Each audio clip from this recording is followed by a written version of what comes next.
Bismillahirrahmanirrahim. Hari ini saya akan kongsikan kepada anda tutorial pengajaran dan pembelajaran pendidikan Al-Quran dan As-Sunnah tingkatan 4 tajuk yang pertama dalam bidang pengajian Al-Quran, iaitu tajuk gejala mempersendakan agama. Ayuh kita mulakan.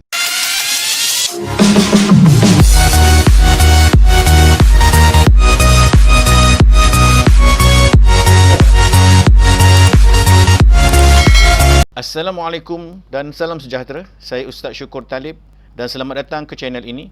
Bagi yang baru mengikuti channel ini, saya akan berkongsi kepada anda video PDPC yang berkaitan dengan PQS, KKQ dan Pendidikan Islam Sekolah Menengah. Oleh itu, jangan lupa subscribe dan tekan butang loceng untuk mendapatkan notifikasi terbaru dari channel ini.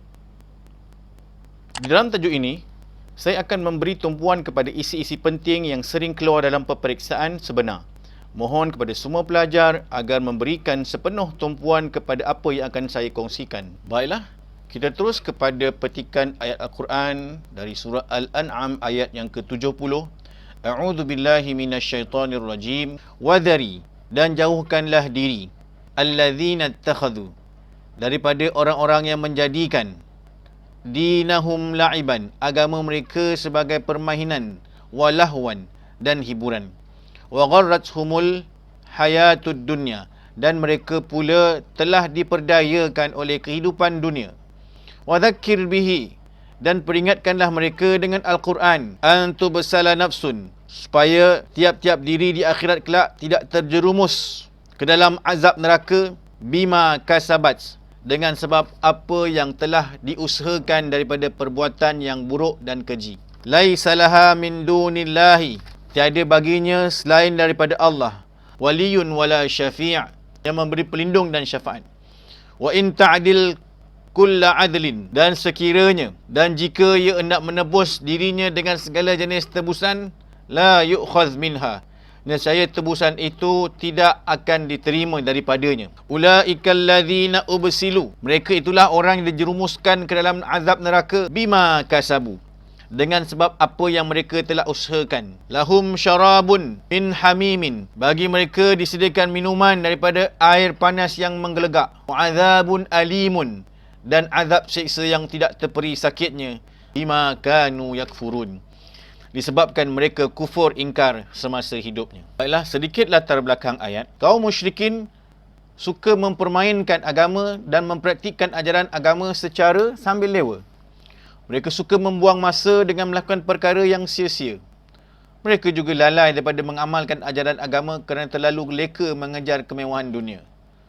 Oleh demikian, Allah Subhanahu wa taala memerintahkan Nabi Muhammad sallallahu alaihi wasallam menegur mereka bahawa tindakan mereka itu adalah satu kesalahan dan dosa. Baik, intisari ayat. Yang pertama, orang yang mempersendakan ajaran agama sebenarnya telah mendedahkan diri mereka kepada kebinasaan. Mereka akan ditimpa azab pada hari akhirat nanti atas apa yang telah mereka lakukan di dunia. Allah SWT memerintahkan Rasulnya untuk memberi peringatan kepada mereka. Sesungguhnya tidak ada yang mampu menebus kesalahan mereka selain Allah Subhanahu wa taala. Seterusnya, terdapat 5 golongan yang mempersendakan agama. Yang pertama, orang kafir. Yang kedua, orang munafik. Yang ketiga, ahli bid'ah. Yang keempat, golongan anti hadis. Dan yang kelima, ahli maksiat. Di sini disertakan antara contoh perbuatan mempersendakan agama. Yang pertama, contohnya makan pada siang hari di khalayak ramai pada bulan Ramadan. Yang kedua, menyambut hari raya dengan maksiat dan hiburan yang melalaikan. Yang ketiga, menganggap ajaran Islam tidak sesuai dengan peredaran zaman. Yang keempat, mempersendakan wanita yang menutup aurat dengan sempurna. Akibat mempersendakan agama, seperti mana yang disebutkan dalam ayat ini, antara balasannya ialah yang pertama, kehidupan dunia tidak akan tenang. Yang kedua, mengganggu keharmonian hidup masyarakat. Yang ketiga, mengundang bala dan kemurkaan Allah Subhanahu wa taala. Dan yang keempat, akan menerima azab yang amat pedih di akhirat kelak.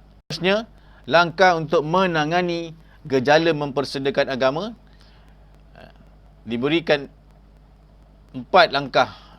Yang pertama, nasihat, dengan memberi tunjuk ajar dan bimbingan yang baik. Yang kedua, perbincangan dalam suasana yang penuh kasih, sayang dan harmoni. Yang ketiga, menggunakan teknologi maklumat ICT agar dakwah Islam seiring dan sesuai dengan zaman semasa. Dan yang keempat, penguatkuasaan supaya masyarakat dapat mengambil iktibar dan pengajaran atas hukuman yang telah diberi kepada pesalah tersebut. Akhir sekali, pengajaran ayat. Yang pertama, Islam mengharamkan umatnya daripada mempersendakan agama kerana perbuatan tersebut dilaknat oleh Allah Subhanahu Wa Taala. Yang kedua, umat Islam wajib menegur, menasihati dan berdakwah mengikut keupayaan masing-masing kerana setiap orang memiliki kemampuan yang berbeza-beza.